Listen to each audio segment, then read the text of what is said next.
We're living in the final part of the last days, undoubtedly the final part of the final part of the last days. This is the end of the world.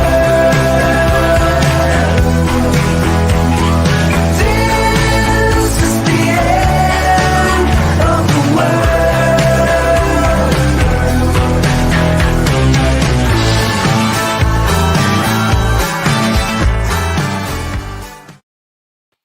Hello and welcome to the Last Days live stream, the show that brings welcome levity to the end of the world, lifting the spirits of many of you battling boredom, loneliness or anxiety by infecting as many as possible with comfort and distraction as the apocalypse unfolds. Delightful to see over 70 watching as I begin across Facebook and YouTube, and I've noticed there's been lots of comments, certainly on the YouTube channel in advance of the show. So welcome to all of you.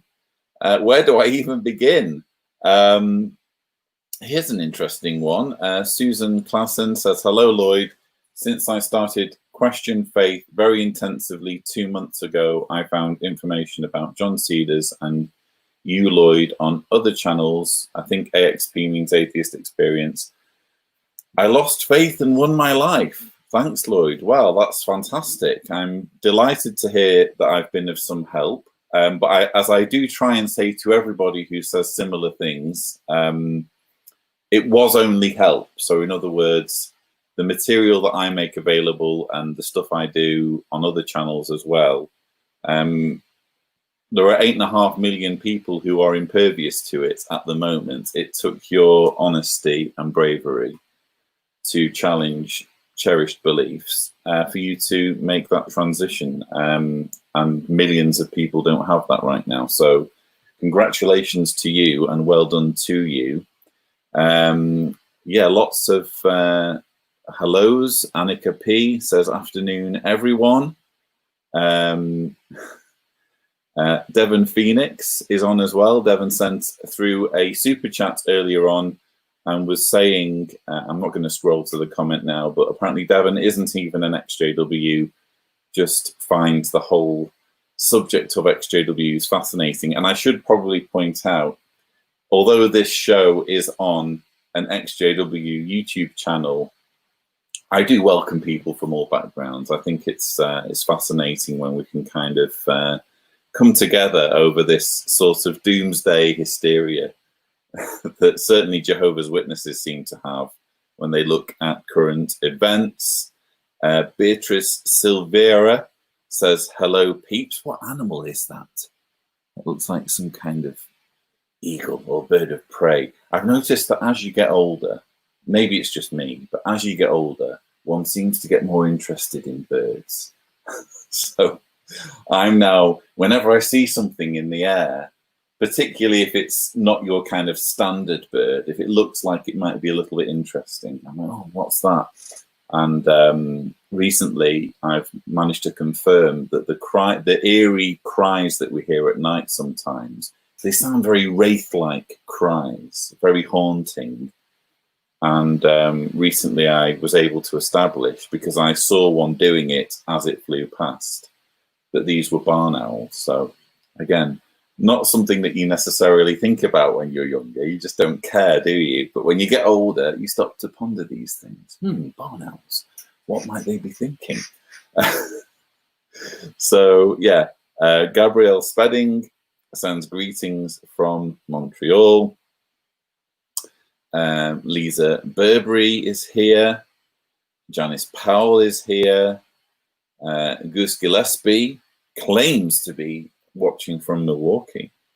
Nesbo is checking in and reporting for duty. Well, Nesbo, since you are reporting for duty, we will have to find a duty for you. So let us know in the comments what duty you think Nesbo should have.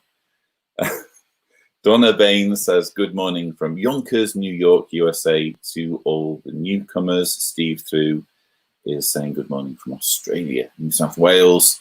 Let's see here. Demetrius Hardson Jr. says good morning from Granite Bay. GW says, so true about the birds. Good morning from California.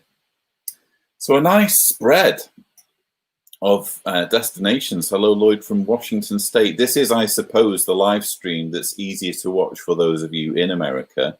The other one being on Wednesdays at what would be the middle of the night, the graveyard shift in America. We have also Phil from Lancashire, present and correct. So again, nice to see so many of you. I'm going to move along to the book reading because, oh wow, 227 now watching. That's fantastic. Welcome all of you. So we're going to do the book reading, and I'm delighted to announce that we have a new segment for this show. So for this new segment, I don't know whether any XJW team members are watching, but we're going to need, I would say, at least 3 or 4 panelists. And if we don't have enough, for whatever reason, I might have to start being imaginative when it comes to drafting people in. So, yeah, there's no one in the green room at the moment, even though everyone has the link. Arthur seems curiously quiet, although we've already established in previous shows what a hectic social life he lives. Often he disappears mid-broadcast. So we'll have to wait and see whether Arthur appears. But yes, look out for that exciting new segment later on in the show. So we're reading Take Back Your Life, Recovering from Cults and Abusive Relationships by Janja Lalich and Madeline Tobias. We're currently deep in chapter 9, Coping with Emotions. These are emotions one might be flooded with, especially when leaving a cult or cult-like group or abusive relationship. We're up to the section Guilt and Shame. We experience guilt and shame when our thoughts or behaviors run counter to society's norms or our own feelings about what is right and wrong, our personal value system. In the cult, your prior beliefs and value system may have been dismissed, discounted, distorted, or reversed. Now, as you begin to get in touch with or create your own moral code, you may feel guilt and shame, specifically if your cult participation included actions or activities such as these. Now we have a bullet list. You may have hurt or disappointed your family, causing them worry, pain, and anger. You may have recruited friends, relatives, or other members. You may have participated in cult-related activities that went against your own sense of integrity, such as begging, lying, spying on friends and other members, or engaging in criminal acts, including fraud, drug usage, or trafficking, stealing, assault, murder, or prostitution. You may have witnessed physical, sexual, or emotional abuse that you did not try to stop or prevent. You may have left behind or mistreated your own children. You may have attained a position of power and authority in the group and used it to support the leader and control or abuse others, thereby perpetuating the victim chain. Not heard it called that before, the victim chain. That's fascinating. It is normal to feel guilt when we do something we believe is bad or unethical. Only the sociopath feels no guilt about his own behavior, though he is often skilled at using that emotion to control others. As a former cult member, you are most likely an expert at feeling guilty. In all fairness to this emotion, however, guilt can serve uniquely noble purposes. It causes us to rise above our pettiness and selfishness as we extend ourselves to others. Occasional twinges of guilt or conscience encourage us to be better, more caring human beings. Cult leaders or abusive partners who lack that capacity are truly inadequate and unworthy beings. Shame is connected to guilt, and we usually feel shame when we perceive ourselves as bad in the eyes of others. Galen notes, shame is the sister of guilt and is often confused in usage with guilt. They serve the same purposes. Both facilitate the socially acceptable behavior required for group living. Both deal with transgression and wrongdoing against codes of conduct and are supporting pillars of the social structure. But whereas guilt is the most inner-directed of emotions, shame incorporates the community, the group, the other. Shame requires an audience, if not realistically, then symbolically. Shame is a public exhibition of wrongdoing or the fear of being exposed in front of the group. These following vignettes exemplify how guilt and shame operate and are exploited in cults. In a rapidly growing commercial cult, members were encouraged to work in high-paying fields. During monthly instructional meetings, each person had to state what she earned. Members were exhorted to earn as much as they could, with income serving as a measure of their dedication to the leader. Naturally, the more a person earned, the more money she was expected to pay for instruction. Those deemed to be poor earners were shamed before the group and made to feel morally inferior and worthy of further instruction. In a Bible-based group, Anne O was given fundraising goals each day, which were to be met through the sale of raffle tickets on the street. Underfed and working 12 to 18 hours a day, Anne always met her quotas, but felt terribly guilty about sometimes withholding money to purchase an occasional candy bar for herself. Judging herself as evil, selfish, and weak, she now heaped shame upon guilt out of fear that the group would discover that she was holding out. Trauma and recovery specialist Judith Herman discusses the guilt and shame experienced by rape victims. Her insights are equally applicable to those who have been in cults or abusive relationships. Beyond the issues of shame and doubt, traumatized people struggle to arrive at fair and reasonable assessment of their conduct, finding a balance between unrealistic guilt and denial of all moral responsibility. In coming to terms with issues of guilt, the survivor needs the help of others who are willing to recognize that a traumatic event has occurred, to suspend their preconceived judgments, and simply to bear witness to her tale. The cultic system produces a continuous cycle of guilt, shame, and fear. The challenge now is to identify actions you regret, given decent standards that are not contaminated by the cult's self-serving ideology. At the same time, you need to identify the dynamics in the group or relationship that worked to diminish your capacity to make voluntary, informed choices. You must sort out the actions you should take responsibility for from those that are the responsibility of the group and or leader. Wow, very weighty advice there. I've been reading from Take Back Your Life, Recovering from Cults and Abusive Relationships by Janja Lalich and Madeline Tobias, and very, very applicable to the experience of being in the Jehovah's Witness organization, where you're forced to do lots of things that are wrong, or to agree to things that are wrong and say that they're right. Obvious example being shunning.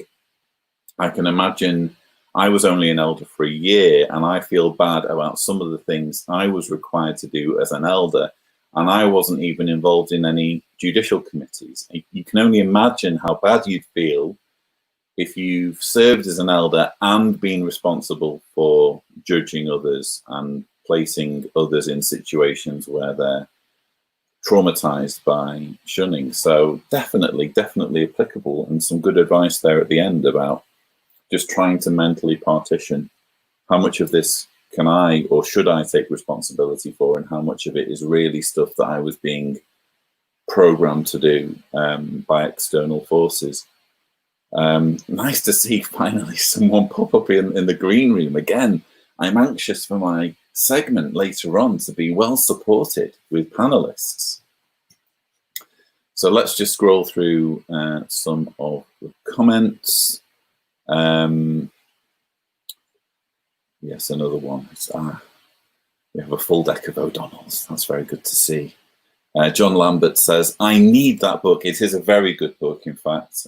Definitely worth having on your bookshelf, particularly if you're interested in sifting through your cult experience or the cult experience of someone you care about. Amanda Blackett says, I got it from Amazon because of this very reason. Presumably you mean because you heard me reading from it. Well, that's very good to hear. Let's see here. Rianne says, great advice. Janice Powell says, really good book. Oh, gosh. Oh, thank you very much from Devon Phoenix. I think that's the second super chat that Devon's sending through. Devon is being extremely generous, so thank you very much indeed. Ephraim Rivera Jr. says, I'm so proud of myself for not accepting any titles in that organization. Well, it is a very title-based religion, isn't it? And Abigail Parker says, guilt is feeling bad for our actions. Shame is feeling bad about ourselves, as if we, as people are bad, not being able to separate who we are as a person versus our actions. Shame is not helpful, in my opinion, and can be literally deadly. So thank you for that observation, Abigail. Let's bring in our first, the first of today's panelists. We have, again, a full deck of O'Donnells. So welcome, Kimmy and Mark. And if, in case any YouTubers are watching this video, I hope you'll know that this is first and foremost a video about cats. It is. He wants his hair done today. Okay. So there you go. Wow. So you could say an instructional video about how to make your cat look prettier. That's right, and it's hard to do because he's pretty darn pretty to begin with. Indeed. Another person who's darn pretty to begin with is this man, Mark O'Donnell. He gets that a lot. He gets that a lot. Good the morning. eye candy of the JWsurvey team, many have argued. The eye candy of the O'Donnell family. You're too kind. I think our cats are the eye candy. But nice to see you, Lloyd. Nice to see you, yeah. So I don't know whether you heard any of what we were talking about. We were talking about feelings of shame and guilt from our cult indoctrination. To what extent do you think that's an issue for those leaving Jehovah's Witnesses? I just caught the tail end of what you were saying about, I guess, being an elder for about a year and feeling the game and the shame and guilt over even small amounts of decisions. And it's an interesting conversation that I've had with my mom recently about that. You know, we've talked about that a lot. With my father passed away last year at 80 years of age. And, you know, he was basically like a lifetime ministerial servant. I mean, he was, I think, maybe 30 years or so, but, and they certainly would like him to have been an elder. And, you know, and he certainly qualified in terms of, you know, never having any kind of controversy surrounding, you know, they were married 57 years. He never did anything wrong, you know, by their standards. That, you know, they did everything together. My father would have qualified far more than most of the elders in the congregation who were, you know, all sorts of controversy. I mean, alcoholics and, you know, adulterers. And, you know, what I find fascinating is that you can be an elder, you can fall from grace, you know, you can pick yourself back up. If you have the desire and motivation to, you can be right back in the seat of an elder in no time. And I remember thinking, my God, this is like I didn't want it that bad. I was a ministerial servant for maybe just over 10 years. And I'm very much like my father in that way. Like, I didn't want to sit in judgment on people. And I probably would have accepted if they had come to me like they did with ministerial servant and said, you know, we'd like you to serve. Do you accept? I probably would have said yes. But you know, I think subconsciously I wouldn't have been able to make those disfellowshipping decisions and shunning decisions. And my mother has said that my father is the same way. He would have never done it. He wasn't a person who ever sat in judgment of of another human being. And he would have never, ever done that. And so to his credit, I actually greatly respect the fact that, you know, he served right where he needed to be in the organization and never had any doubts, any guilt about the position he served in. And that's mainly because he never took on that position of congregation elder, which I think is just one of the most, you know, insidious. There's a lot of very good people like yourself that wanted to help the congregation and you know, do good things, but then, you know, the position that it puts you in as an elder. And I think it's frightening. So I have a lot of respect for my father for the fact that he didn't serve for a position. He stayed right in his wheelhouse. You know, he was the accountant of the congregation the entire time. They all respected him. He never got in any kind of trouble whatsoever. You know, he was just he ended up being the kindly old ministerial servant, account servant, excuse me, that they all respected, and they were right where they needed to be. And, you know, I think my mother really appreciates that now. And she agrees that, you know, he would have never done it. He was that same way at his work. He worked for the state of Maryland for over 30 years, his entire career. And he got a governor's citation from the governor of the state of Maryland when he retired. And they tried to put him in charge of a lot of people, and he really didn't want that. And you mentioned not serving for a title.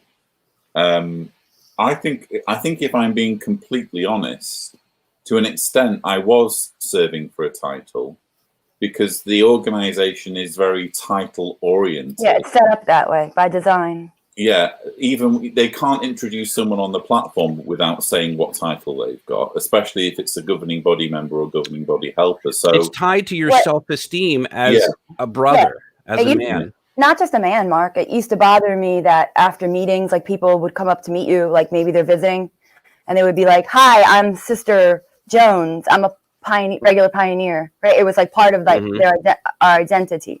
Like, I never identified myself as, you know, I'm Pioneer Sister, Weber or O'Donnell, but there were plenty that's who they were. Like they would introduce themselves as that, and that's the sad part. That's the design of this organization. It's the draw. You want to climb that ladder. They put it just out of reach. They put those standards that are so hard to reach. You know, it's an elitist kind of thing.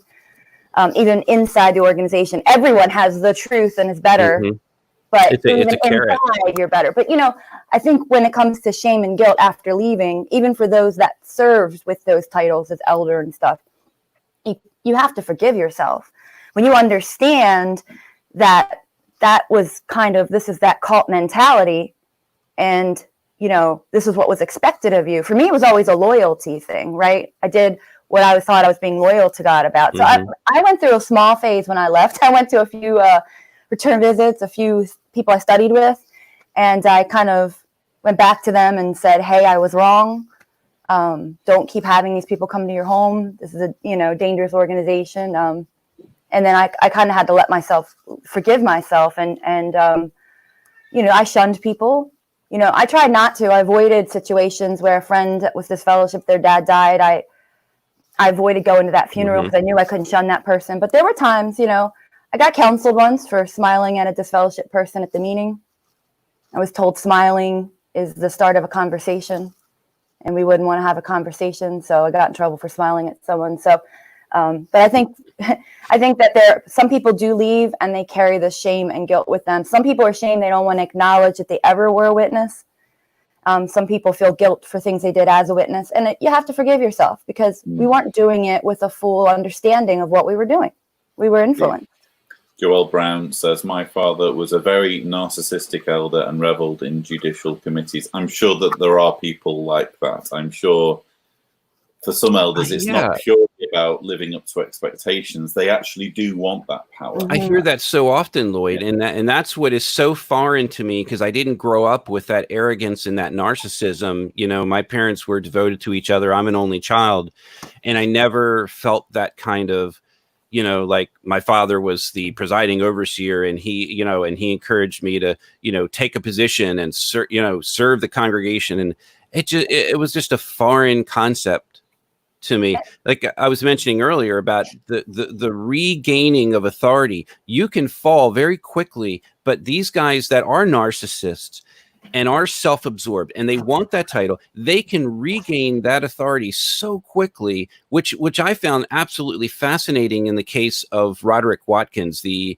alleged child molester that's now in prison for 80 years. And of course, he's appealing his conviction. But this man was ejected from Brooklyn Bethel in the 1980s for homosexuality. So here's a guy that's a Brooklyn Bethelite. He had just gotten married. He literally just got married to his wife.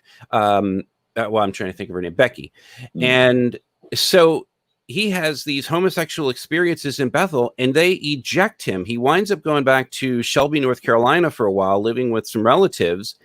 But I mean, immediately, he's pressing, writing letters, and gets back in the organization. Well, he wasn't disfellowship. Okay. He had talked his way out of that. And he did that, I think. His method of doing that in Bethel was to go to the Bethel elders first and present that. So if you're the first one to go to the elders, then you have a much better chance of not being disfellowshipped. You'll, be reproved. He clearly was kicked out of Bethel because of that. Oh, and he didn't tell anyone. No one, not even the family in North Carolina that I've spoken to, knew that he was disfellowshipped. Was kicked out of Bethel for homosexuality. But all that came out at trial. So here he is. He gets kicked out of Bethel. He doesn't tell anyone why. He's in North Carolina. In less than 3 years, he is serving a congregation as an elder in Indiana, and becomes the he worked his way back up to ministerial servant, to elder, service overseer. And then he gets assigned to a congregation, where the need is great, but he gets assigned to living in this congregation, Kingdom Hall in Indiana, as the primary chief elder. And primarily it was because he and his wife decided to pioneer, which is like how that is, Lloyd. So if you're a pioneer elder, you're gold, because the congregation needs you. You're like an angel, aren't you? You're like an angel. And man, they just swooned over Watkins and his wife. Meanwhile, he's abusing all these kids. But I raised this point just to demonstrate how I've seen so many of these corrupt elders fall from grace and just pick themselves back up as if nothing happened. It's narcissism. It reminds me of Donald Trump. It reminds me of the fact that, he can go through this whole ordeal. The president of the United States can go through this. He's literally, they found him paying a prostitute, right? Hush money payments. It's, they've got the check. They've literally got the check with his signature, and he's still voted into presidency. It's the same with these narcissistic elders. All the Trump fans on Mark. Yeah. Well, look. So I look. It's a system, right? Yeah. You have two groups of people. You have people that really think they're helping people, and then you have people that enjoy the power and they enjoy the authority on others, and they know how to play the system. We know friends of ours that were removed as an elder. We found out later why. Some of it was pretty bad. They just play the games. You start pioneering as a brother, you take your licks, you go out in service midweek, right? Before you know it, they point you again. So they know the system. So some people just play for that system, for that title. That's all they have for their esteem. And other people are being humble and just want to help people. So interesting comment from Steve Thu, talking about titles. It's one thing to get it. It's another keeping it. For example, if your children are unruly or not following the rules, it can be bye-bye to your position. Everyone in that cult is judged. I actually think that goes one step further, because when we're talking about shunning, you can, in theory, remain as a Jehovah's Witness and not shun your children. It's not a disfellowshipping offense to have contact with relatives, especially close family relatives who are disfellowshipped. But it does mean you're no longer exemplary. It does mean that you won't be allowed to serve as an elder or ministerial servant. And you're discouraged from being people associating with you. And that's one of the things that I'll always hold against my father, because if I'm comparing him with Deanna's parents, they seem to kind of have taken the bullet there. They seem to have thought, well, and I probably shouldn't be talking about them, but it's positive. They haven't been able to let this organization fully override their humanity, so they're willing to be looked upon as not quite on the same level as the rest of the congregation, because they want contact with Deanna and me and our children. And so they're willing to not think about privileges or anything like that. Not so with my dad. I get the sense that although he probably wouldn't think of it this way, I get the feeling that for him, it's about being an elder and having that exemplary status, Yeah, I think And we you're right. recently, we found out that someone in our old congregation, an elder, his son was really talented musically, really exemplary family. All the kids were pioneering and everything, but their son got a scholarship to a university for music. And because he accepted that, he wasn't even living in a dorm, he was living at home. They removed the father as an elder in the congregation. I think that, what was that, 2 years ago, Mark? So they're really now going after elders that are letting their kids go to college as well. That's one thing I'm glad is gone, is that all that judgment, right? So it's always getting sick. And you go out in service and everyone's talking about everyone, and it's just like, it was draining. Mark, and it's just draining, constantly draining. Yeah, very, very draining. Just and then you have to shake that when you leave, right? You have to kind of lose that part of your personality, because normal, healthy people don't do that, or it's toxic. So you have to learn how to hold a job and hold friendships and have relationships and be around your family and not judge people to those standards, as well as yourself. That's all I'll say on that. Thanks to Nicole for your very kind, very generous super chat. Lloyd, thank you for doing these live streams and all your hard work. I'm going to order that book as well. Yes, please do, Nicole. You won't be disappointed. And I believe there's another super chat if I just scroll down. In any case, it's from Gina Weiss. So thank you for your super sticker.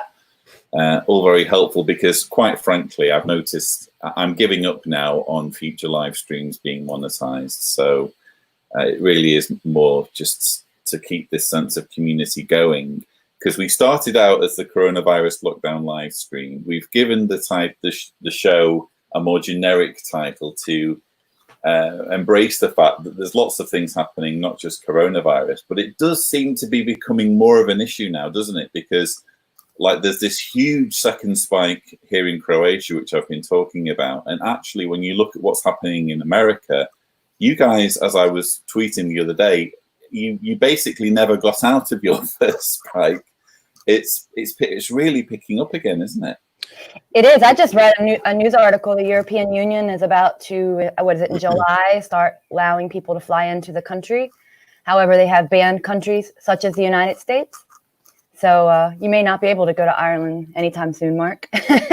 we have a real problem with, look, I mean, I was driving home yesterday and had the radio on, and, there was a, large AM radio station that has all the talk shows and people on both sides, the liberal and the conservative viewpoint. You had some conservative radio talk show host that was just, I just literally can't believe that they are saying just how much of a violation it is for these states to enact laws requiring the usages of masks. They don't understand how viruses work, how you get into crowds of people, and how, the mask prevents other people from being infected by you if you're an infected person, whether you present symptoms or not. But, I think the CNN doctor Sanjay Gupta said it very well when he described why doctors wear masks and nurses wear masks in the operating rooms. And long before the virus, they've always done this because, the doctor could have a virus that could come out as a tiny, tiny particulate. These viruses are like 100 times smaller than bacteria, which is small enough to begin with. So I think, people don't fully understand the purpose of these masks, and it is more important for them to have their rights. These are the same people that say, don't take away the right for us to have our guns, our Second Amendment rights to bear arms. What the hell are they talking about? I don't know. I don't want to get into guns at this point, but I think the mentality is the same. It's the same people that are saying, don't take our right to, cover or uncover our mouths in crowded circumstances. With lots of people, they have these political rallies where you've got all these people, barely one of them wearing a mask. It is insanity. We've had look, you don't have to watch the news every day, but at least watch enough science to know why the masks are important. And just think, it's for your protection. It's for others' protection. It's for your families. We've got to stop the spread of this virus. It's not a violation of our rights. Come on, guys. It's not. Oh, and then what was the other one? The misinformation that's been going around, that wearing a mask, you're breathing in too much carbon monoxide, right? Like it hurts you for wearing a mask, when it's like doctors and nurses wear masks 12 hours a day for decades, right? I mean, there's so many conspiracy theories going around, and everybody thinks, oh, I'm a researcher. I watched a 3-hour video on YouTube, so I'm a researcher. And that's not how it works. I think it must be true because I saw it on the internet. Saw it on the internet. I just... I forwarded a Facebook post, because that Facebook post, this is someone from OSHA, or this is a doctor said this, and then no one actually verifies, the person verifies, which is confirmation bias, isn't it? Right, exactly what I want to think. So I'm going to forward it, and you believe what you want, but this is the facts that you didn't research those facts. All you're doing is sitting forward, perpetuating this stuff, and it's dangerous because got some people that And so we're spiking. Maryland, fortunately, is a state where masks are mandatory in public. We're all irritated at my job having to get up and wear masks all the time. We do it, right? And I think we're doing 49 people in my job were quarantined because of possible exposure. So it isn't over. It isn't over. I think we are doing better in Maryland, though, right, Kimmy? As I looked at we are. Map. We actually are one of the states that's sort of in the green that doesn't have the increasing. And I've noticed that because I have to do the shopping for my mom. And so I'm at the grocery store every week with hundreds and hundreds of people in the grocery store. And what I've been and this is in Baltimore City, I'm very impressed with the way that my city has dealt with this response to the virus. They are wearing their masks. I'm sure there's maybe a few that haven't, but when I go into a store, I don't see any fights over, the store having to tell someone to put a mask on. Everyone is walking in that store with a mask. Everyone is respectful. And I know it may be in other states, that's not the case, but I'm very proud of Baltimore, Maryland, for how we and our governor have dealt with this issue. They've taken it seriously. And we have a Republican governor, but, he is, and that's great. I think we need both sides. Well, doesn't that just show that this isn't a party political issue? Yeah, it isn't a partisan thing. If you take life and health seriously, you can be on either side of the political spectrum and still believe in keeping this thing at bay. So, the big indicator, they say, is to look at hospitalizations, not necessarily the number of cases and stuff. It's hospitalizations. And at least in Maryland, we're at the lowest we've been since, I think March. But it's sad. You're starting to see things. So Disney World had set a date to open right in July, reopen. They have now canceled that and said they've postponed their reopening indefinitely. So they will not say when they're going to reopen. We're seeing people in California saying, hey, I had a dentist appointment. It was canceled. They rescheduled it for the middle of July. And now they've shut down again and canceled it again. So you're starting to see states are getting, closing. So let's hope none of us, just wear your freaking mask so we can get, we can get out of this quarantine. I don't want to have to go back to being stuck in the house for months, right? Sadly, I really do think that this is, you hear the phrase the new normal. Especially looking at the way that the figures have just shot up again here in Croatia. I mean, we're back at the numbers that we had at the very height Oh, wow. of the spike. That's how bad it is. Just suddenly out of nowhere, it's gone. It's just exploded. Including I think- hospitalizations or the people? Well, I'm talking new cases. I don't think there are any deaths yet, but certainly new cases. Any number of reasons for it, but I think a large contributing factor is Croatia is basically the Riviera for Europe. You know, everyone from Eastern Europe or Germany, if they're thinking of going on a holiday, usually let's go down to Croatia. So I think that's a large part of it. Well, and also Bosnia to the south has followed the Sweden model of protecting their economy by not having any lockdown at all. So we're kind of, I think, suffering from other countries. Have you watched the story? You've watched the story of Novak Djokovic and the tennis tournament. So here's like the number one tennis player in the world. I think he's a Serbian, and his wife's an anti-vaxxer for what it's worth. Make of that what you will. Yeah. So so for those that don't know, so Novak sponsored a full-on tennis tournament, I believe in Croatia, if I'm not mistaken, and he had, all the normal things you would have with a tennis tournament, the crowds, the tennis, the ball boys and the girls, and everything. And now he's got coronavirus, and you've got all of these people. I mean, none of them are wearing masks. At least most of them were not wearing masks. So it's just. Yeah, I don't know if they're both anti-vaxxers. I haven't dug that deep into it. I don't really care. I mean, it's just horrible what happened. No, he did apologize, but it's a bit late to apologize. We've had the science out there for months. The doctors are telling us, the people who have spent their entire lives being educated in infectious diseases, they've told us why we wear masks, why we don't have these large assemblies of people. Even the Jehovah's Witnesses are getting it. Yeah, they've shut down. That's it, right? I mean, how bad is that? That's a pretty low bar, isn't it? Right. When you're giving credit to the witnesses for shutting the meetings and assemblies down. I mean, come on, Novak. But didn't am I accurate, Mark? Didn't they just cancel all the funding for the coronavirus grant here in America? So I guess this really is over with. We can just pretend the virus doesn't exist. That's part of the problem.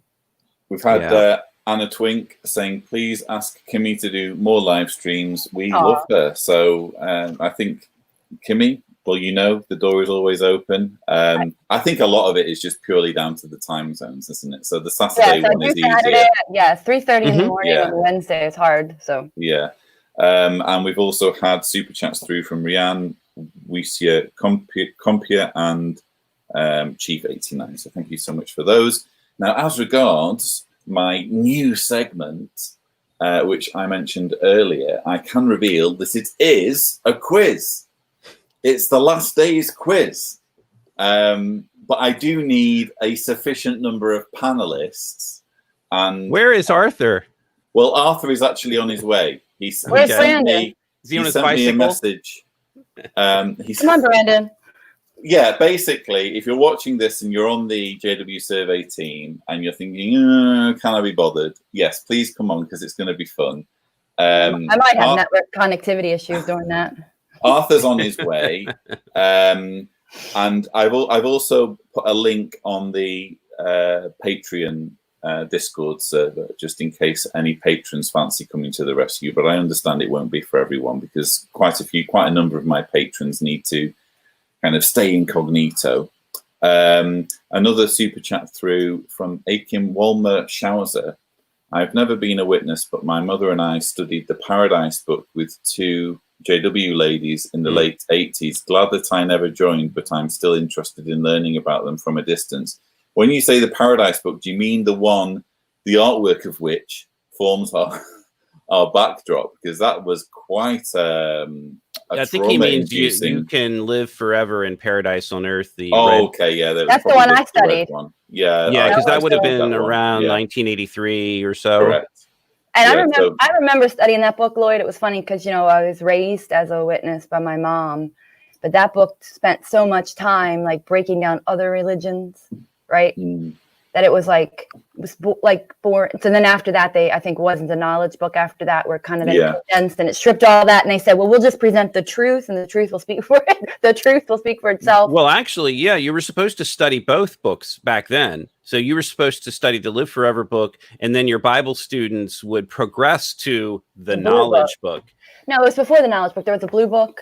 What was the blue one? United in Worship. United in Worship. United in True Worship. Yeah. That was the one that I studied. That was the two books that I studied. United in True Worship was the secondary study publication to I the finished it after I was baptized. So the sister continued to study with me until after I was baptized. Yeah, that's right. That's the book that was supposed to kind of kick you into baptism. If you had studied both books, and by the time you finished, same as with the God's Love book. Right.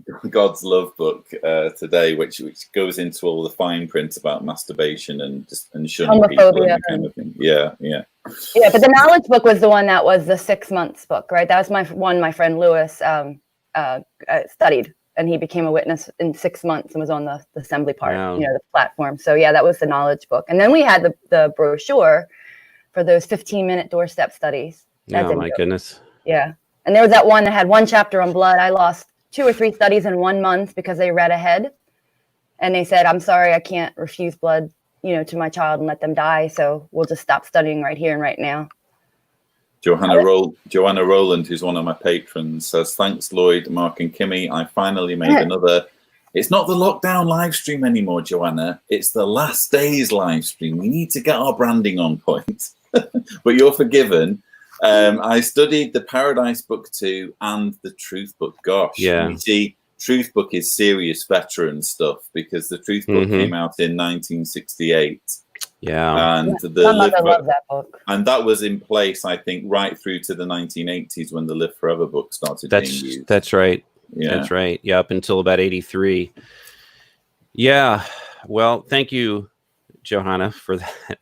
I see your name and I think of the Hunger Games, because that's the way they spelled Johanna's name in that book.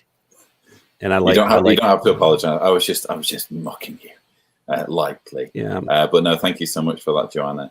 And yeah, we're still waiting basically on Arthur. The quiz is being held up by Arthur. Kimmy, I don't want to kind of pounce on you, but you do seem to have a knack of coming up with limericks. So are we able to do a Sasha's Poetry Corner with you standing in with a limerick? I didn't actually write one. I might need a minute to think about it. Okay. I know. It's been a rough week. It's been a rough week. Take your time.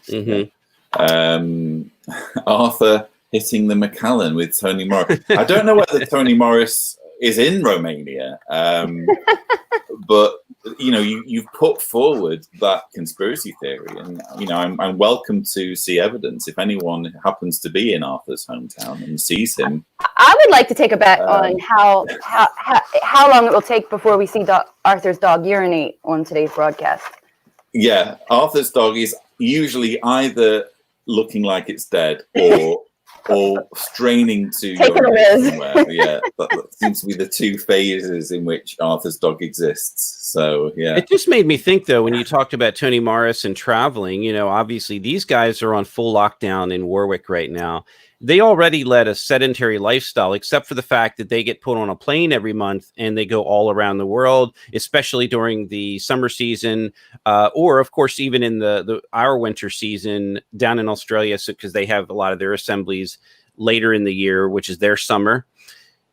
I'm really curious about the effect, I mean, look, I think of it in terms of lots of different things, like baseball. For example, we're going to be starting baseball back up this month, in July, in America. That's a big deal for us. So what are the players going to be like? I know they've been practicing in, certain limited ways. They're going to have like a mini spring training before they kick off the season. But in terms of the governing body, and these guys have been in lockdown, they've been in, virtual, not virtual quarantine. They've been in quarantine in Warwick. What's it gonna is Tony up there drinking? I mean, because look, it can be really depressing to be locked in one place for an extended period of time. Maybe Tony hasn't seen the the liquor store in 6 months. I mean, I very much doubt it's that long. I'm sure he'll have found his way there one way or the other. And we welcome Renato. That's not to Arthur. Today's last day's live stream. Renato Welcome. is actually one of my patrons from Brazil. Yes. So welcome, Renato. Thank you very much. Nice to meet you, Mike. Mark, sorry, Mike. Hi, Renato. And Kimmy. Hi, nice to meet you. Big fan, by the way, of both of you. Mark and I are so- terrible. Maybe Wow. we should start donating $1 a month so we can be patrons of Lloyd. Yeah. And we also have Heidi joining Hi, us. Heidi. Heidi runs Hi, Heidi. the Patreon Discord server. So I've just had a message through from Arthur. I've been to a picnic with his, I'm not going to say her name, with his girlfriend. So he's been enjoying in paradisaic conditions, no doubt. A lovely romantic. Oh, in a forest nearby, he said. Just get on, Arthur. Tell us about it in person. Yeah. Regale us Hi. with the details of your love life in person, please, on the last day's live Live from the stream. grassy picnic knoll. But we have Heidi joining from Finland and Renato joining from Brazil. Wow. Are you able to share any insights? I know Brazil in particular has really been hammered with coronavirus, hasn't it? Yeah, it's been basically, 40,000 cases and 2,000 deaths every day for the last 2 or 3 weeks. It's been Right. that bad. Yeah. Fortunately, I live in a very small town, so it's not been hit. There's basically 100 cases a year since this thing started, but the country as a whole, it's very much the approach from the government is very much like the United States. They just don't care about it, and all the state governments be damned. They do it the way they want to. Federal government doesn't want to step in. The president is holding rallies. There had to be an order from a judge for him to wear a mask in public because he wasn't until last week. So it's pretty bad here. Pretty For the bad. judge to intervene and order the president to wear a mask is pretty Yeah. insane. So Our yeah. president is known as the Brazilian Trump, so it's not surprising at all that he's Is it doing this stuff. Bolsonaro? I don't. Bolsonaro, yes. Bolsonaro. Sorry. Yeah. Yeah. Yeah. Well, let me ask you a question about Brazil. So, I get leaked information. We get leaked information. There's lots going on in Brazil. We understand that. So one of the things that sort of caught my attention was the fact that the branch in Brazil announced that Jehovah's Witnesses would begin random calling people in the entire country of Brazil without getting permission. In other words, they're saying that they have the legal right to randomly call and conduct their witnessing by just getting a certain number of prefixes and assigning those phone number banks to different regions. What can you tell us about what you've heard about that? Well, I just left the organization 2-3 weeks ago. So Oh, wow. Yeah, just disassociated. It was actually 2 weeks ago since the announcement. So I've been pretty. I was actually we were actually kind of forced to do the phone witnessing. Letter writing was very much swept to the side. Like, don't do any letter writing. Just focus on this phone thing. And it's basically, we're given a list of 100 numbers, absolutely random from all different states of the country, and you're just supposed to call and see if people want to talk. That's it. And I didn't get to do it because I already woke up and I was like, I'm not doing this. I'm not violating people's privacy this way. But from my congregation, there was actually a lot of positive results. A lot of people thought it was good that someone was randomly calling to give them good news, and they did follow-up visits on WhatsApp and all that stuff. I thought from the minute this thing was instituted, I thought it was nuts. Like, how do you get these random numbers? And here's the thing: you are not supposed to say that you're a Jehovah's Witness. You're not supposed to say that you're calling with the messengers. You're supposed to say that you're calling random people with good news. You're not supposed to identify yourself as a Jehovah's Witness unless the person shows interest and you get to do a return visit. So it's very much on the low, because if this thing is discovered, it could get pretty bad for the branch. That's Wow. shocking, isn't it? Yeah. Just shocking, unsolicited cold calls, isn't it? And that's kind of what they were doing with the letter writing. People always say, "Hey, how did they get my address?" Well, they didn't get your address. They wrote to every single person But on the the street. difference being, Kimmy, though, when you get a letter, It's different. It's not as invasive. When your phone I mean, what people could be doing anything when their phone rings, you know? They could be driving, for example. And granted, it's down to them whether they take a phone call when they're driving or not. But people could be in any sorts of situations, even just holding up the line so that other people can't call that person while they're taking this unsolicited phone call. It's so problematic from so many angles. I used to do a lot of telephone witnessing. Oh, now it's all coming in. This kind of goes full circle to what we were talking about, shame and guilt from our cult experience, doesn't it? Yeah. I couldn't do it. I couldn't do it. I liked sitting there, so I wasn't out in the cold or the rain. You know, you have these 12-hour service days, and I call people and. And from what I remember, you were supposed to call people at night. The best time was at night because everybody was home from work. Yep. So once it was like, wait until 7 or 8 o'clock, then you'll start calling people, which is insane. Yeah, People are literally watching TV after a hard day of work, especially with this coronavirus thing. But what I find interesting, Renato, is that this is branch authorized. Yeah. This wasn't just, this congregation did it, but that one didn't. This was an entire branch. I mean, we have the letters, and this was a branch policy for the entire country to start random calling people. And I saw the sheets where, they had to separate this region and this set of phone numbers. And it was a telemarketing plan. And we call, and basically I live in the southeast region of the country, and all the sheet that I saw that my stepdad got was all people from the northeast. Interesting. So you're not supposed to call people that are close to you for some reason. You just get a number, you just get a sheet with numbers far away from you. So because they would recognize your voice and kind of maybe for fear of reprisals, right? Binky Draws wants to know how long this arrangement has been in place for. So we started doing Zoom meetings here in the beginning of March. But a week later, this letter came out. So it was basically middle of March.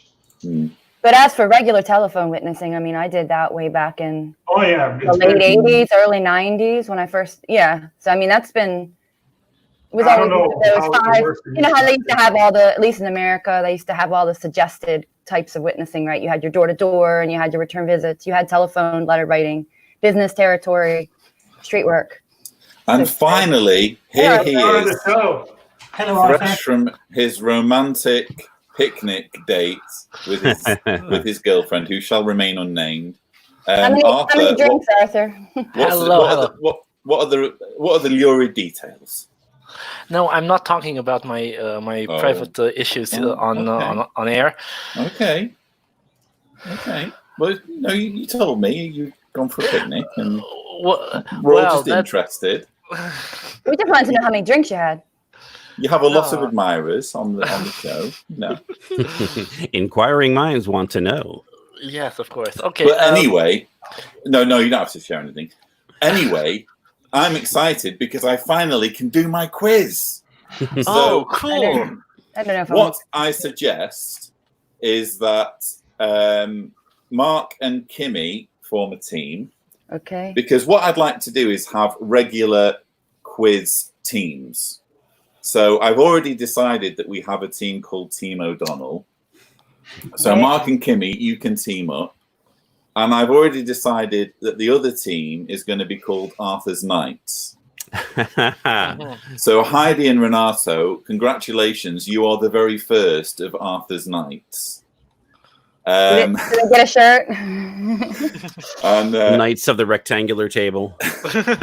by the way, many thanks to Jenny Smith, Marge, Tiez, and Deviant Soul for your very generous super chats. Very much appreciated.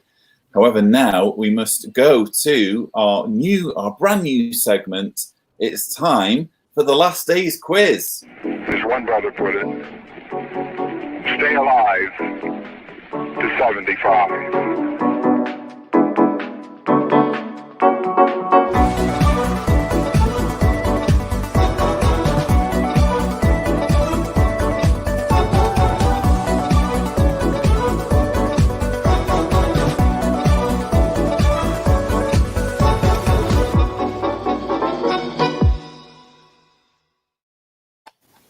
Yes, hello and welcome to the last day's quiz, the ultimate battle of minds.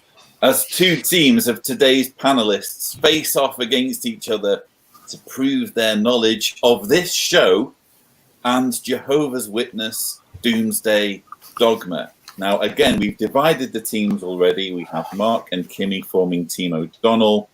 We have Arthur's Knights. Now, it should be noted that Arthur and Heidi aren't XJWs. However, Renato is.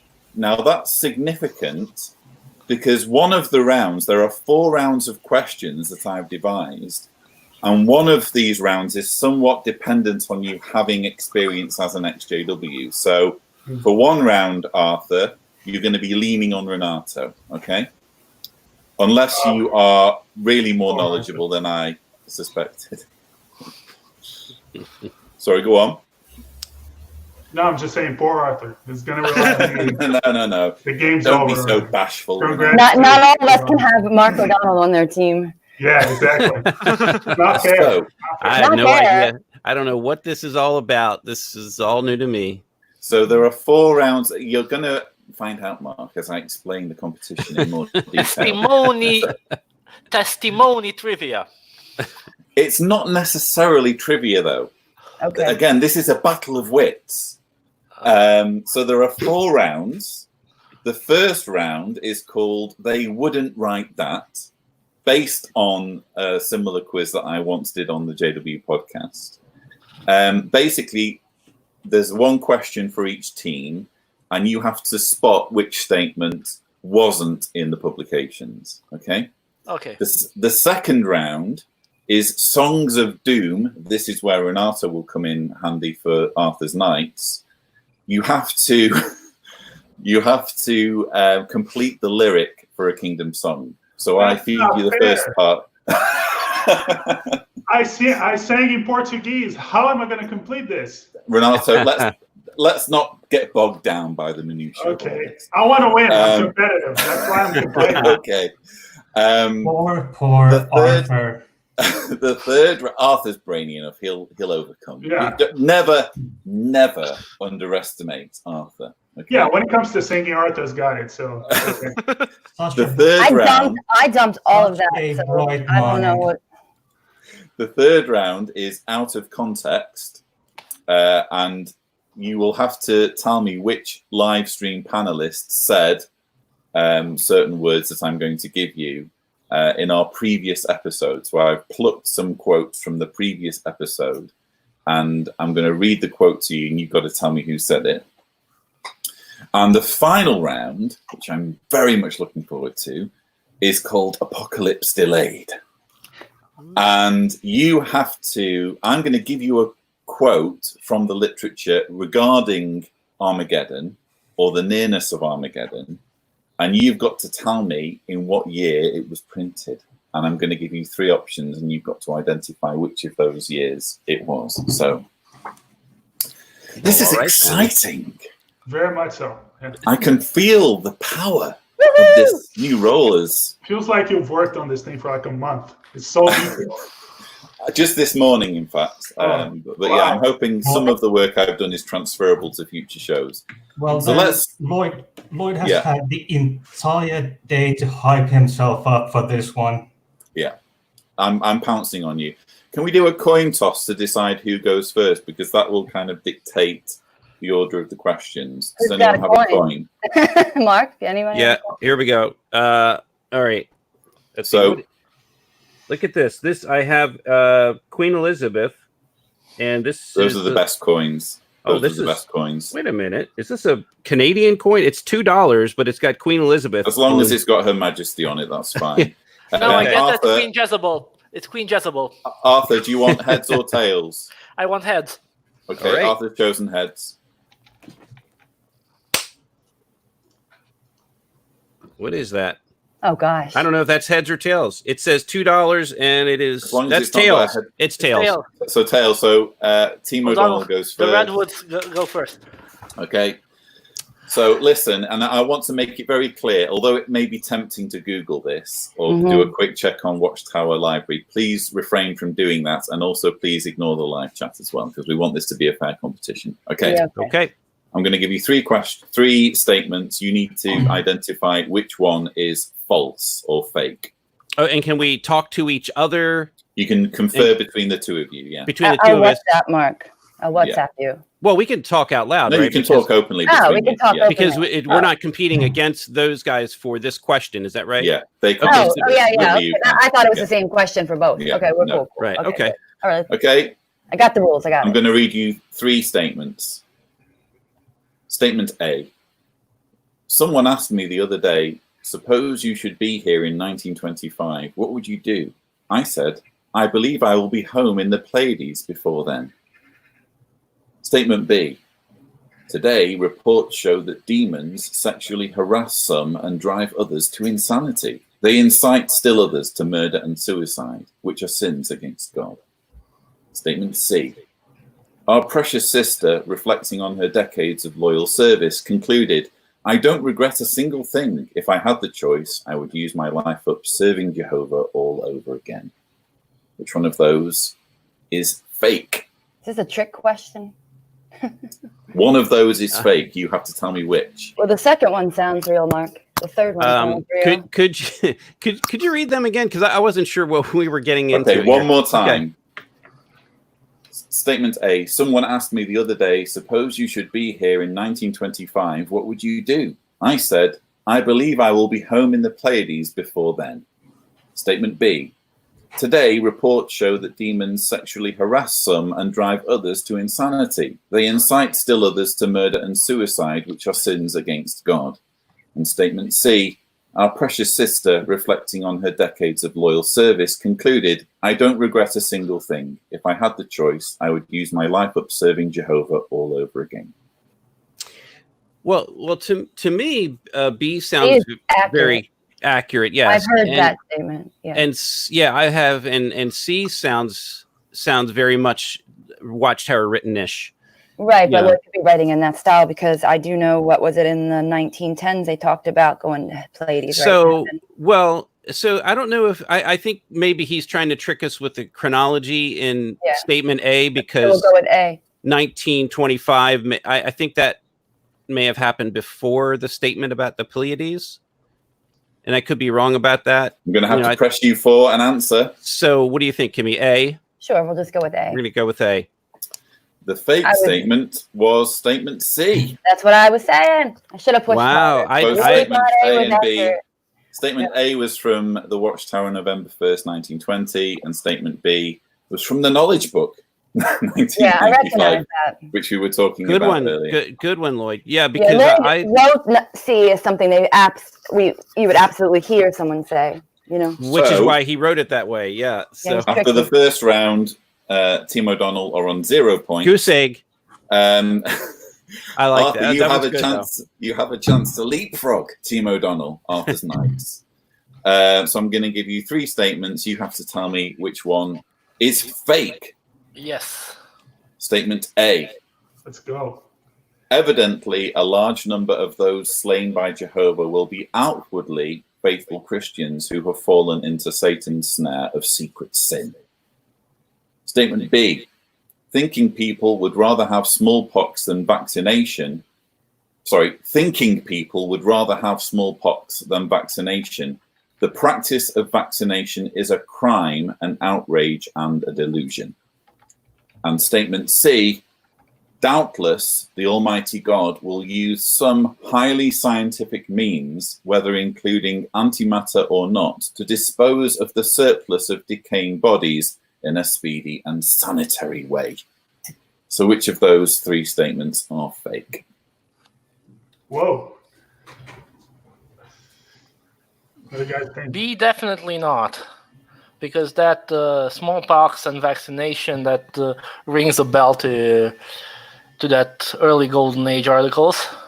Yeah, sounds like something you're reading in a week. Yeah. To me, the C sounds least like Watchtower rhetorics. But I could be mistaken. Yeah, I I actually agree. C sounds weird to me. I would go for A as the, but that's just my opinion. Well, I'm you're going to the have to boss. press you for an answer. So you need to. You're the captain, Arthur. Yeah, it's your team, Arthur. You have decide. to decide. Shall we go for A, guys? Let's go. Yeah, let's go for that. Okay, let's go for A. Correct. Yes. See, I knew that because Lloyd threw in that word evidently because Watchtower loves it, and that was a trick question. Yeah. So well done. I knew what you were doing there. So statement B about smallpox and vaccination, that's from an Golden Age 1929, May 1st.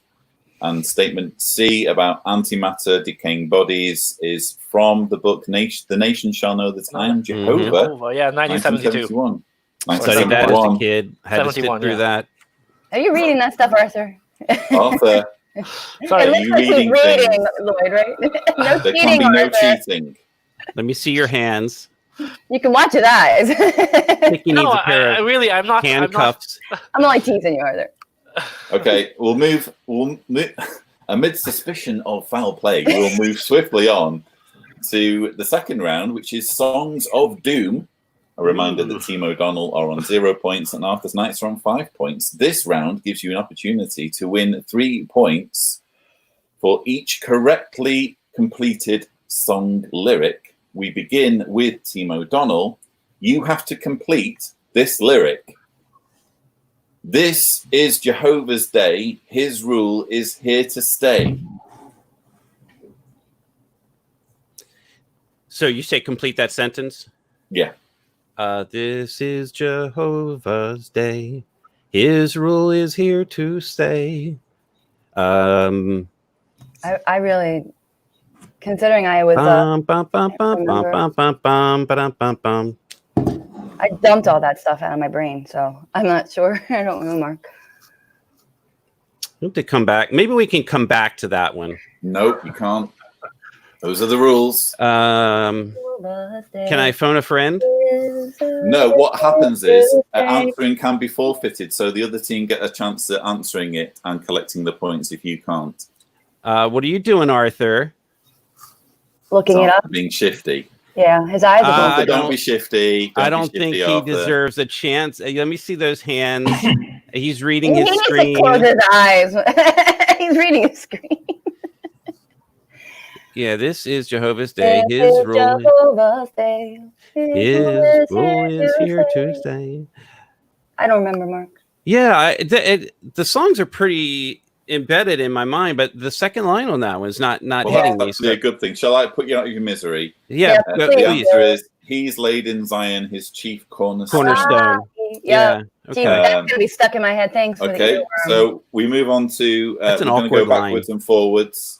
Okay. So Team Arthur again. Sorry, This was Arthur's song Knight. number. Which one? Song I'm number. going to Which give you one the in which song book? numbers for them all. I told you he's looking that stuff up, Lloyd. You don't need to look it up, Arthur. You don't need to. You don't need to look it up. Are you ready for your question? And can you promise Yes. me that you're not going to Google it Yes. or look on Watchtower Yes. Live? Close his Right. eyes. So the lyric is move ahead, always follow through.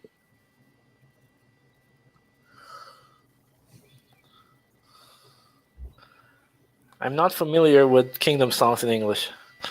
Renato, can you help? Absolutely not. Again, I only sang them in Portuguese. I Right, have no in that idea. case, Well, tell you what, let's Portuguese. skip this entire round because No, no. Move Can you ahead listen to like maturity. the melody? Lloyd, is it important to That continue we bring in ability. English, or can Try he? your best to. well, the problem is you're only going to remember them if you sang them for quite some years in English. Well, we can barely Renato remember that. hasn't in because he English. was in Brazil. Right. So yeah, All I think right. we need to I skip do know- Well, this round. let's just blow through it real quick then, because I want my chance at redemption here. Move ahead, boldly witnessing. But Mark, it's an unfair contest on this one because I know. Arthur and I know. Heidi are both Everlasting not good XJWs. news to all sorts Okay. of people bring. All right, Right, fair enough. let's just skip this round. Okay. Yeah. But the answer for those of you who are wondering was, and improving your skills, for there's so much work to do. Right. So We can do one later for 0 points. moving on to round 3, out Okay. of context. So it's 2 questions each, and you get 2 points for each correctly answered question. Which live stream panelist said the following in our previous episode? This one's for Team O'Donnell. He's really demanding in case someone hadn't noticed him scratching my arm. Is this from Wednesday's live stream, or is Yes. you not saying? This is from our last show, which was on Wednesday. So I didn't get a chance to watch I didn't the see it. show. So How does it work? So that you- would be a total But guess. you do know who's on the team. True. Who was on the show Wednesday? May I ask? At least that. Well, what was so? Say the line again. He's really demanding in case someone hadn't noticed him scratching my arm. Sasha said this. It's not your go. It was our turn. Sasha said this. Okay, I'm gonna start docking points. I'm going with after tonight Sasha. if I'm there's going any with more Sasha, Lloyd. interference. I'm going with Sasha. That's my final answer. So you're going with Sasha. Well, are we? So, what do you think, Kimmy? Is he talking about his cat? Is that? Well, he Is doesn't. he talking might about have the his cat neighbor's scratching cat. his arm? Is that? Maybe he had the neighbor's cat. Right. I don't know. So and I mean, obviously they would likely be on the Wednesday program. Well, Arthur said Sasha, so I'm going with Sasha. So I'm incorrect. not sure whether it was Sasha. Incorrect. But No, Arthur, pipe down, please. No, Not your go. I'm going to have to assert myself at this point. Incorrect. It was Kim Silvio. did she have a pet on? She's talking about her dog. Yeah. and- I figured it was someone who had an animal. I didn't And know the who dog is, in was fairness, on. is actually in the thumbnail. So Yeah. just Yeah, by that's pretty scanning bad. through It the was a channel, dog you'll video. see. I did see the thumbnail. So we move on to Arthur's Knights, who are currently leading by 5 points. Who said this? Although it's obviously painful, it's also a stimulus. Is this from Wednesday? From Wednesday. Yeah, I would have to go with Lloyd. That sounds most like him. It's Team either captain of Lloyd or- Arthur's Knights, Arthur Weber. Is that your final answer? Lloyd? That sound like Lloyd after he read from the book. Yeah, Lloyd, final answer. Correct. So you've won an extra 2 points there. Going back to Team O'Donnell, who trail Arthur's Knights by 7 points at this point. Touchdown lead, Mark. And no interference from Arthur's Knights, please. Oh, or I will boy. start docking points. Yeah, that's some who's- points. Who said, guys, I need your sympathy? This is from the last live stream. Are we still on? Our last Yeah. live stream. Yeah, Yeah. still Wednesday. Sorry. Guys, I need your sympathy. Yeah. I mean, that's going to be a total guess. So, Kimmy, what do you think? So it might have been Sasha and Sherry and Kim Silvio. I don't know who else was on the live stream because I didn't see it. Let's So just go with Sasha again. So who maybe we'll get it right this time. who needs sympathy? Well, I remember that line, but I won't say anything. Oi, Stop, No. Arthur. We're winning. speaking from Team Arthur. I didn't watch No it. I'm cheating. sorry. It was a rough week. So I'm going to press you for an answer. All right. Yeah. So, yeah, Kimmy, you make the call. I don't know. I'll just say Sasha again. I'll get it right one of these times. Okay. Incorrect. It was Was it- actually Arthur Weber. Arthur, oh, that's why he's got a smirk. I should have read it. Yeah. Yeah, that was one of That was my exactly lyrics. right. I should have read your body language. You were smirking over there. It's just like unfair. I didn't watch the live stream, so it's okay. It's my fault. Yeah, it's total guess, but that's fine. It's fine. And we I think it's Lloyd's fault because he planned these questions and he gave this question to Team O'Donnell. It's a setup. You didn't Yeah. shut up, right? although To be we frank. did do the coin toss at the beginning, did we not? Conspiracy. Oh yeah, yeah. There was a So point. Oh, wait a minute. final question on this round. It was heads, for- not tails. Final question on this round for Arthur's Knights, who currently lead by 7 points. Good for them. Who said this? Where's the lamb that we're supposed to be barbecuing? I forgot. This the was name. Naomi. Yes, Naomi, exactly. Oh yeah. Yeah. Correct. Yeah. So Arthur's Yes. Knights now lead by 9 points. But there's still chance for Team O'Donnell as we go into Apocalypse Delayed, because both teams get 2 questions each, and those 2 questions are both worth 10 points each. So you could, in theory, overturn the lead by answering both of your questions right if Arthur's team gets both of their questions wrong. Don't blow it for us, Mark. Hey, we're a team. That's a joke. We'll blow it equally. And just to add a little bit of tension, I haven't mentioned what the prize is. Oh, this Okay. is nice. Wow. The prize is that you get to decide on a penalty for the losing team. Oh. And the penalty for the losing team is one of the following. Penalty 1, the other team has to wear a head covering for the rest of the show. Penalty Only 2, Mark. Only Mark if they lose. Only reading Mark. from the previous edition of the New World Translation from Jeremiah 5, verses 7 and 8. Oh boy, I think I know what that is. Oh, no. Does that have anything to do with a horse? It does. It does, Mark. Why can't that be a question? And penalty number 3. Yeah, exactly. I should get 5 points for knowing that. And penalty number 3, singing the postlude from Song 62 from Sing Praises to Jehovah. Oh my Yeah.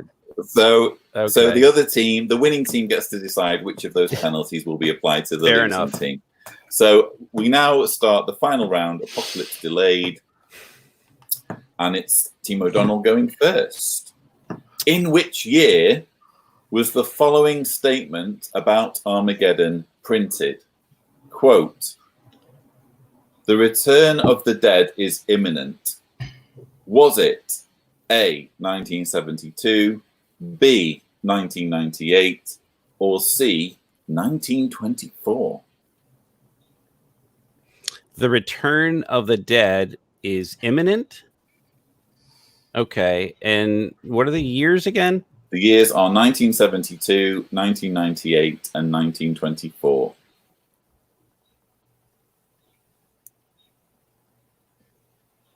Say the return of the dead. It is imminent. Mm-hmm. All right. So Kimmy, that's such a short sentence. I don't have any context on that. The return of the dead is imminent. Okay, so But assuming it's the only time you're going to find that precise wording is in which year. Is it yeah. okay, so return of the dead is okay. All right, I got you. So hit me with the years one more time. I'm sorry. 1972, 1998, or 1924. Okay. Well, imminent. We know that they had beliefs about 1925 for sure. Right. I was thinking C, so I was thinking 1924, but Yeah. All right. So we'll go with C. I'm probably wrong. Correct. Yay! Woohoo! Team O'Donnell win 10 points. There was, in fact, a 1924 booklet of that title. So I think I have that. I was thinking the use of the word imminent. So as of this precise moment, Team O'Donnell is on 10 points and Arthur's Knights are on 9 points. As Arthur's Knights attempt to answer correctly this question. The statement reads, "The time for God to..." And Arthur, no We need to see your consulting. hands, Yeah, Arthur. Put your hands hands up, up. Arthur. Arthur, I know put your- Renato wouldn't cheat. Arthur, put your hands behind your head like this. I want this to be a fair competition, okay? Yeah. And Are you no doing voice it? to text. All right. He's sneaky. No, okay. Keep your hands behind your head at all times during this, or visible. That's it. Good. In what year was this said? The time for God to execute his judgment against the man of lawlessness is fast approaching. Was it 1990, 1968, or 2009?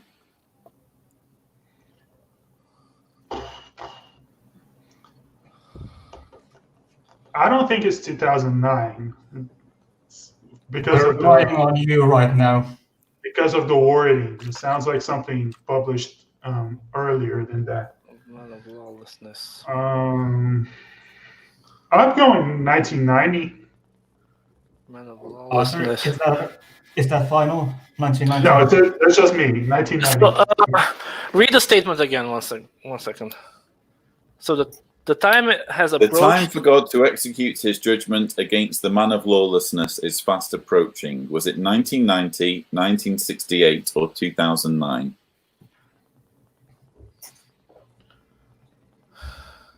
You have I suggestions for say- 1990, so is that a go? Or 2009, final answer.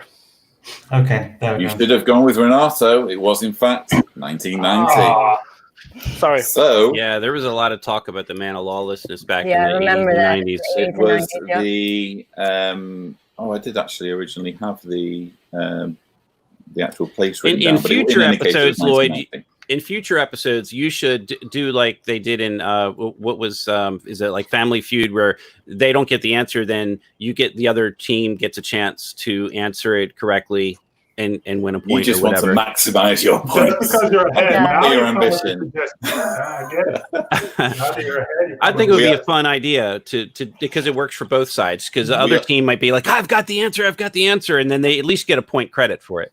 So we are tantalizingly balanced with Team O'Donnell on 10 points and Arthur's Wow. Knights on So it's 9 the points into the final. February 1st, 1990. Yeah. Oi, So- Arthur, put your Arthur, hands up. no. Come on. None of I this. was looking for it after the. Yeah. No, sorry. Okay, Haven't so you- Arthur, haven't you been told not to Google? Stay off I JW Googled or after the result was given. okay, so let's be firm. No consulting But Google how do you at know any the point next during the quiz, question even isn't if it's from the after the same question. paragraph? Right. So it could give you an advantage. Right, indeed. So we move on to Team O'Donnell for the next question.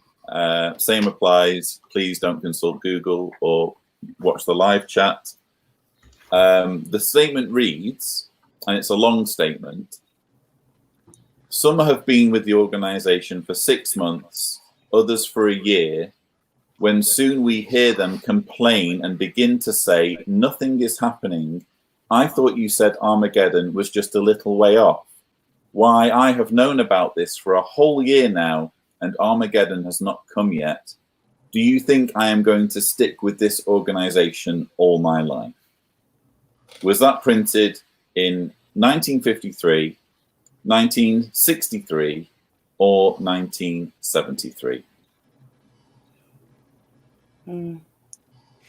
I'll go with 73, Mark. I don't know. Like maybe it was drumming up to the 1975 stuff. Yeah. So, well, I don't know. Maybe the key is in the 6 month, 12 months thing. You know, some have said 6 months have been in. Read the first part of that real quick, Lloyd. I think that's the Some clue. have been with the organization for 6 months, others for a year, when soon we hear them complain. Can I just say one quick thing? No pressure or anything. If you get this one, you win the game. I just want to say that. Game points. No pressure. Yeah. So, first of all, I think it's not. I don't know. I mean, because none of the dates are very recent. The most recent date is like 50 years ago, right? So, what did you say? It was 53, 63, 73? Is that it? Yeah. Yes. Yeah. So, So it's either close to 75 or it's really old and it would be 53. So yeah, I kind of feel like it's not the 73. then let's you go know. with 53 then. Yeah, because I mean, they were really pushing. Yeah. So you I want to say- go with A? Let's go with A. Okay. All right. Final answer A.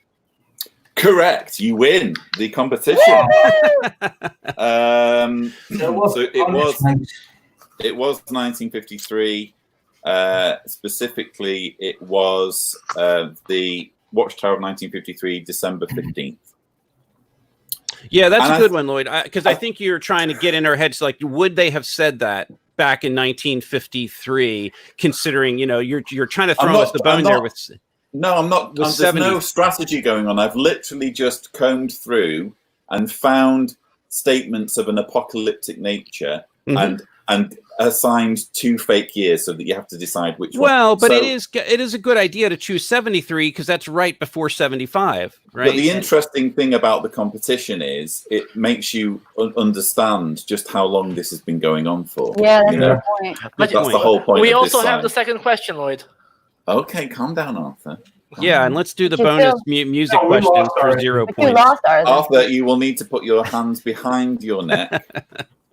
And I'm actually going to say that of Heidi and Renato as well. We lost. It's 20 to 9, Arthur. I know, but we still want to know. We Okay, still want to let's do know. it. Put your Let's hands do it. visible. Wow. When was this printed? Especially during this final part of the last days, it is to be expected that Satan and his demons will saturate the earth with harmful information. Was that printed in 1948, 2017, or 2000? 2017. Sounds like 2017 because of the increased attack on apostates. So Heidi? Yeah, let's go with that. 2017. Is that your final answer? Yep. Yeah. Wrong. It was It was actually 2000? 2000. Yeah. I knew that one. I So- remember that.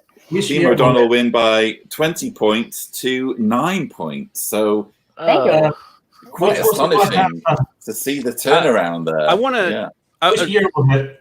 I want to hear another music question because I want to see how many of these are embedded in our heads. I know it doesn't count for anything, but we're just having fun. All right, I'll give you one more, and then we'll exit the show with Arthur, sing along with Arthur, provided Arthur can lift his morale sufficiently to be entertaining and buoyant. what about the punishment? Oh yes, there's the punishment as well. We'll first do Or is the. that sing along with Arthur? Is that Well, We'll clearly first the That is punishment should apply to punishment. Arthur. I think Arthur should get all 3 punishments. He has to sing his song with the head covering. So I'll quickly give you a Songs of Doom question. Complete the lyric. Let's watch how we greet and watch how we treat. All those we meet in the ministry. Correct. That's what I'm Or- at. It was actually all those we meet in our ministry, but In I our would have given ministry. you that. So yeah, Oh, amazing how this stuff stays with you, isn't it? Okay, I'll you take need that to as redemption. So as the winning team, Team O'Donnell, you need to decide. I think it does specifically apply to Arthur, but if Arthur's knights want to help shoulder this burden, feel free to. So are you going to make Arthur wear a head covering for the rest of the show? Bear in mind he still needs to do his sing along with Arthur segment. Are you going to make him read Jeremiah 5 verses 7 and 8 from the older Bible? Or are you going to make him sing the postlude from Song 62 from Sing Praises to Jehovah? Okay, so we know Arthur likes to sing, so we really don't want to necessarily give him something he already likes Right, to that wouldn't do. be punishment, right? And the head covering thing, I'm not. I think. What do you think, Kimmy? Just I make think. him read. I think Jeremiah. I think we need to see him read Jeremiah with a straight face. So from the think so, older Renato? Bible, from Yeah, the not from older the Holy Bible, Bible. Arthur, you need to read Jeremiah 5 verses 7 and 8. And I'm That's going to your put you on punishment. full screen. Okay, This was Jeremiah. the nightmare of any young brother given the Bible reading at the Kingdom Hall. And I've lived through this nightmare. Oh, so Jeremiah 5, 7, and 8, right? Yeah, from the older Bible. Okay. How can I forgive you for We this can't very hear you. thing? Bring your mic Bring down. your microphone back on. Sorry. We You're want to not hear singing this. yet, Arthur. How can I forgive you for this very thing? Your own son have left me, and they keep swearing by what is no God, and I kept satisfying them, but they continued committing adultery. And to the house of a prostitute woman they go in troops. Horses seized with sexual heat, having strong testicles, they have become. They knee each one to the wife of his companion. Well done, Arthur. Taken with in a very sporting way. So congratulations. And congratulations to Team O'Donnell for winning the inaugural One for last the day's team. quiz. I'm sure, though, The that comeback kids. I'm sure Arthur that truly took one for the team. Thank you. Thank you, Arthur. You didn't even have to hear my awful limerick. just imagine having to read that in front of a congregation full of people as, say, a young Jehovah's Witness, with all your I mates did. sniggering. I did. Renato did that. Yeah, I Everybody remember doing laughed it at as well. me Oh, while I wow. was reading. It's the scripture no one wants to be assigned. So, again, my hope is that we have like a back and forth, and we'll find out I'm thinking of doing this on Saturdays, pretty much, rather than on Wednesdays as well. But Yeah, we'll like- see. Yeah, But we have we'll to find defend out. our title. We'll find out next Saturday whether Arthur can claw back a victory. Yeah. We want to defend our title, so Indeed. that's Well, all hang I on. have. You know. Hang on. Next Saturday, can we do Oh. it from Pennsylvania? We could do it Yeah, from. we can do it from Pennsylvania. We might have to ride into New Freedom for the Yeah. internet. I Okay. think we're going to have to do that. Yeah, we're yeah, going cycling up to a bed and breakfast, but yeah, we'll give you some different scenery. Before we close with Sing Along with Arthur, let's quickly take Kimmy's limerick.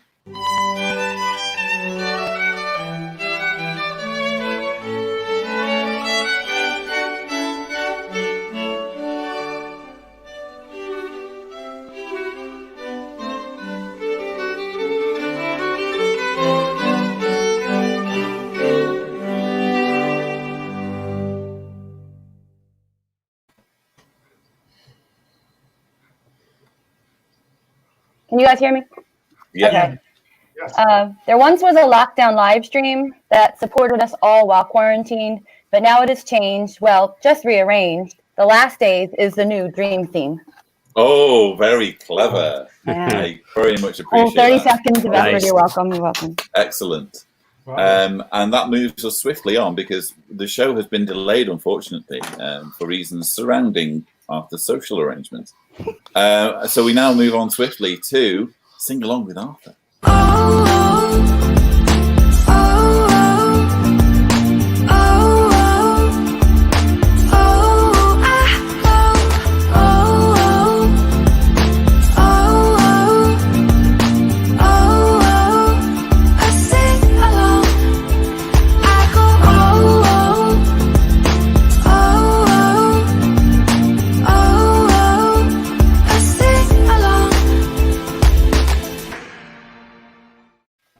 Dear brothers, sisters, friends, opposers, trolls, apostates, and Watchtower apologists alike.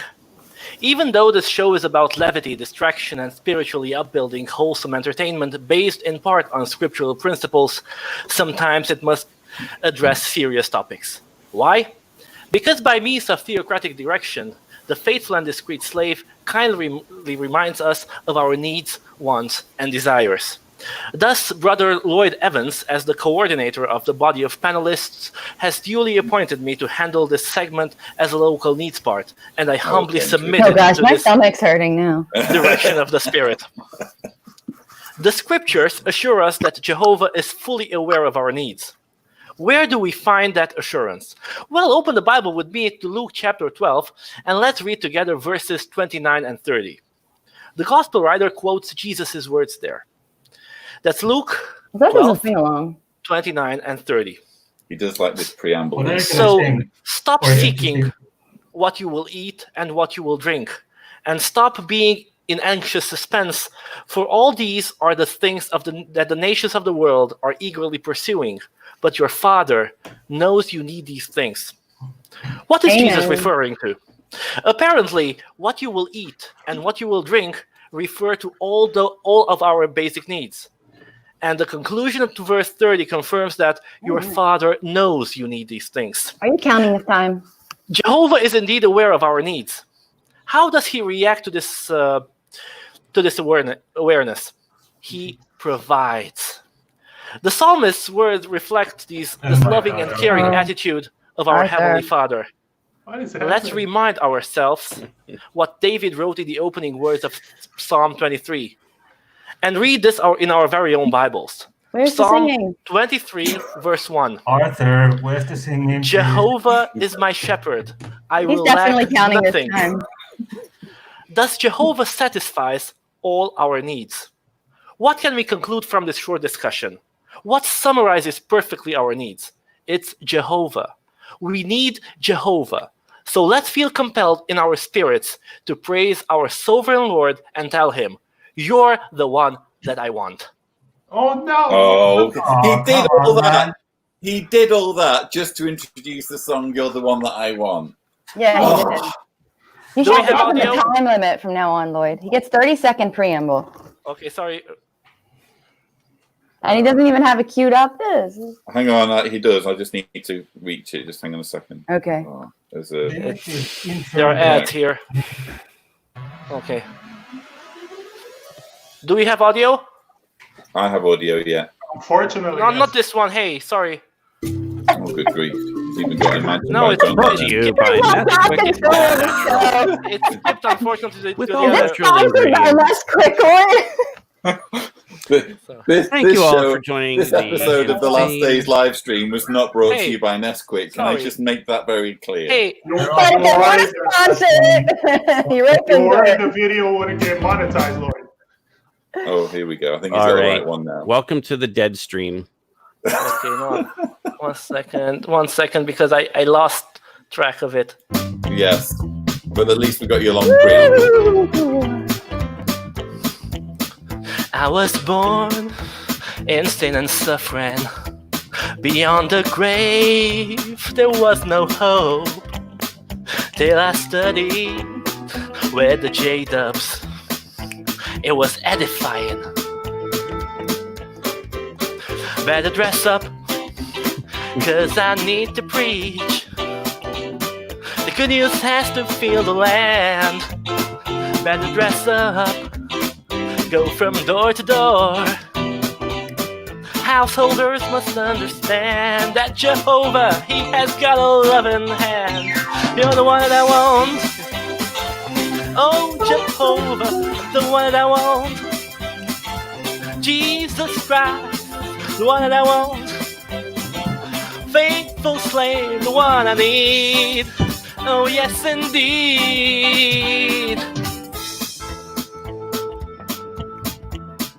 If you're filled with Holy Spirit, can't be shy to convey Almighty's plan for making hot dogs the godly way.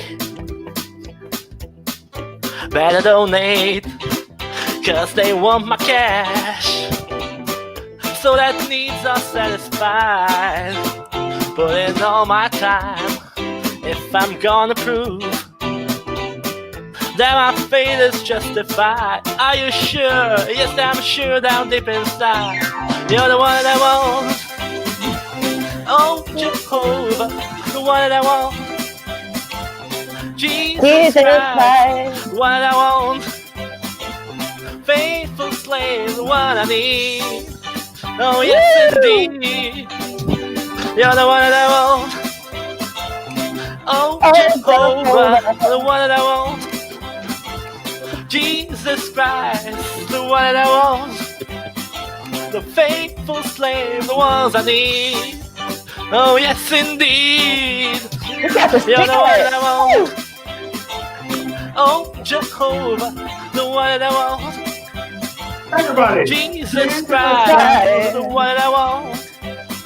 The faithful slave, the ones I need. So viewers, I Oh, hope yes, you've enjoyed indeed. today's live stream. The We've one had I a wonderful want. time doing Oh, our quiz. The one that I want. I hope you found our show enjoyable. The one that I And want. stay well, stay optimistic, Faithful stay slave, healthy, the ones I need. and we will see you in Oh, the next yes, show. indeed. Take care. Bye, everyone. Bye, everybody. Bye, everyone. Bye-bye. See you later. Pentru o curățenie